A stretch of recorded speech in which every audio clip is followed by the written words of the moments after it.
You're watching Eye on Africa here on France 24. I'm Julia Kim, and here are the headlines across the continent. Violence and chaos in Zimbabwe as police clamp down on peaceful protesters. The opposition accuses Emmerson Mnangagwa's government of brutality worse than Robert Mugabe's. The Ebola virus spreads to a new province in the Democratic Republic of Congo. One woman has died of the disease and another 120 people could be at risk. And a sharp but quiet decline. The number of giraffes drops to under 100,000, according to one estimate, making them vulnerable to extinction. We turn first to Zimbabwe, where violent clashes erupted in the streets of the capital, Harare, this Friday. This after opposition demonstrators defied a protest ban. Police say they arrested 91 people, but rights groups say there were 128 arrests. Witnesses say they saw officers beating unarmed protesters, including an old woman. But police deny the use of excessive force. Now, earlier, Zimbabwean documentary filmmaker Hopewell Chin'ono told us why he wasn't surprised by the violence levelled at the protesters. I think what we saw today is a continuation of violence under the ZANU-PF government of the new president, Emmerson Mnangagwa. At times there's a mistake to try and make a distinction between Robert Mugabe and Mnangagwa. They are the same people because the enforcer for Robert Mugabe was Emmerson Mnangagwa. So what we have seen is a continuation of violence, and nothing has really changed. And the current president wanted to characterize his rule as a new dispensation. But as it is, it has turned out to be a new deception. And just on that, Emmerson Mnangagwa was elected on a platform of economic reform, but now we're seeing triple-digit inflation and basically Zimbabwe experiencing close to economic collapse. What went wrong? Yes, our inflation is it's about 580%. The government has stopped giving out figures until next year. Right now, we don't have electricity. We have 18-hour load shedding electricity cycles. There's no medication in public hospitals. 90% of the potential workforce are out of work, so our unemployment rate is 90%. The government is even failing to issue passports to Zimbabweans who want to leave because their capacity to issue passports to citizens is only 60 passports a day. There's no affordable food. Teachers are earning as little as $40.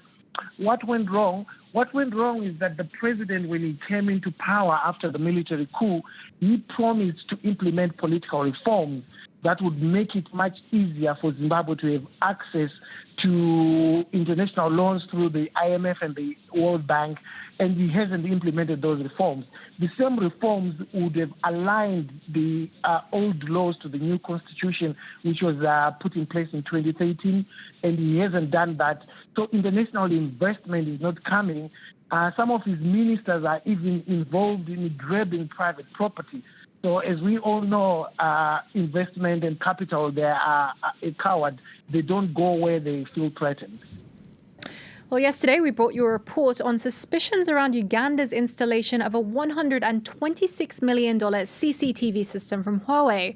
Now, fresh concerns about the Chinese telecoms giant have been raised by the Wall Street Journal. The newspaper reported that Huawei technicians helped Ugandan authorities spy on and disrupt the election campaign of opposition icon Bobi Wine. The former pop star is challenging President Yoweri Museveni in 2021's presidential election. Wine said the spying claims were not surprising. Huawei and Uganda's presidential spokesman have denied the accusations. Now, a new beginning awaits Sudan this Saturday as the military and the opposition prepare to sign a landmark transition deal. The historic agreement was made on August the 4th, bringing an end to nearly 8 months of political unrest. Unrest that saw dozens of protesters killed, as well as the ouster of longtime President Omar al-Bashir in April. The signing kicks off a 39-month transition period. A new civilian-majority sovereign council will be announced on Sunday. And after that, the nomination of a transitional leader, Abdallah Hamdok. The former UN economist will become Sudan's first civilian prime minister in 30 years.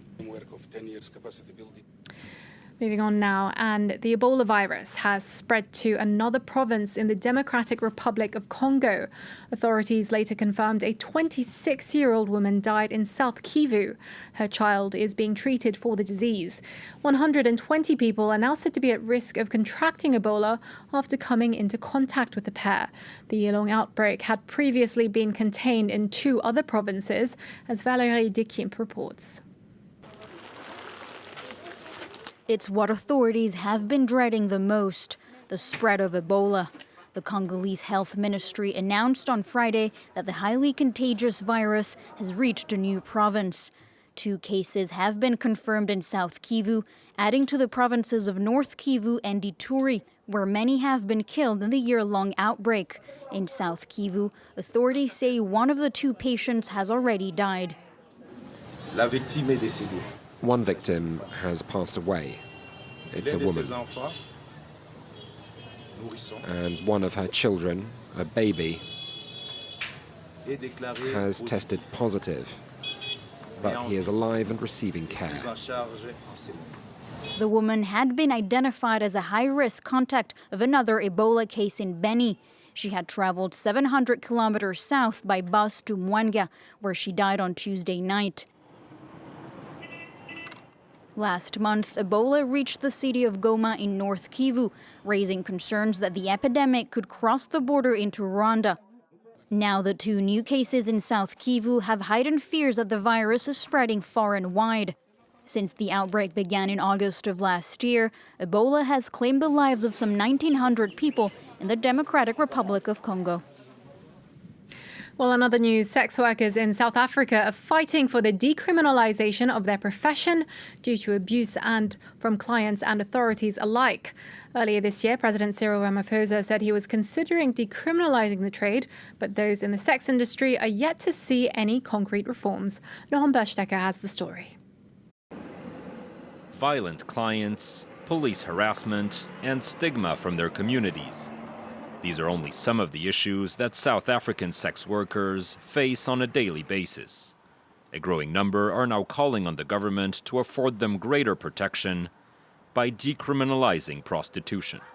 If government will back us up, and then at least sex workers will be treated equals as any society, because if sex work will be decriminalized, that means that me and you, we're the same person. We chose a different occupation. Engaging in sex work has been illegal in South Africa for over 50 years. Yet in a country where unemployment hovers around 30%, many men and women continue to turn to prostitution to make a living. And while South Africans remain divided on whether to legalize sex work, several NGOs have been actively campaigning to decriminalize the trade. Criminalization makes sex work more dangerous because sex workers can't report freely to the police, because they are forced to work in the darkness, they're forced to work in a hidden way. South African President Cyril Ramaphosa has repeatedly spoken out about the need to better protect sex workers and said earlier this year he would consider regulating the trade. An announcement that was hailed as a step in the right direction by decriminalization advocates who are now waiting for concrete reforms. Laurent Berstecker with that report there. And finally, in Kenya and across the African continent, the populations of the world's tallest mammals are facing a steep but silent decline. Giraffe numbers across the continent fell 40% between 1985 and 2015 to just under 100,000 animals. Now this, according to the International Union for the Conservation of Nature.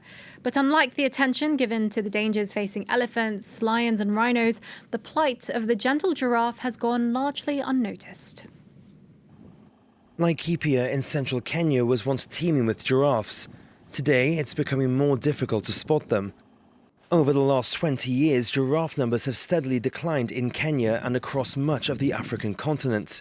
The Samburu community have lived alongside giraffes for generations and hunt the animal for food and medicine. We use even the skin of the giraffe as some medicines. They used to have to cook them, they burn them, and they have that gas.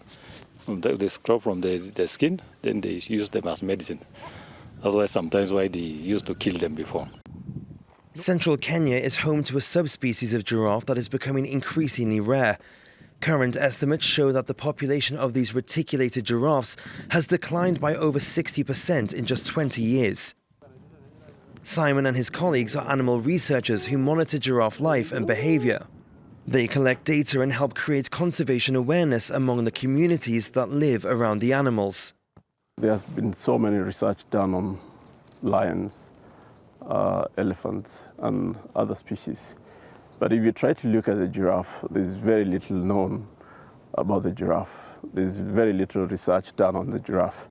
Across Africa, the number of giraffes decreased by around 40% between 1985 and 2015 to some 98,000 individuals.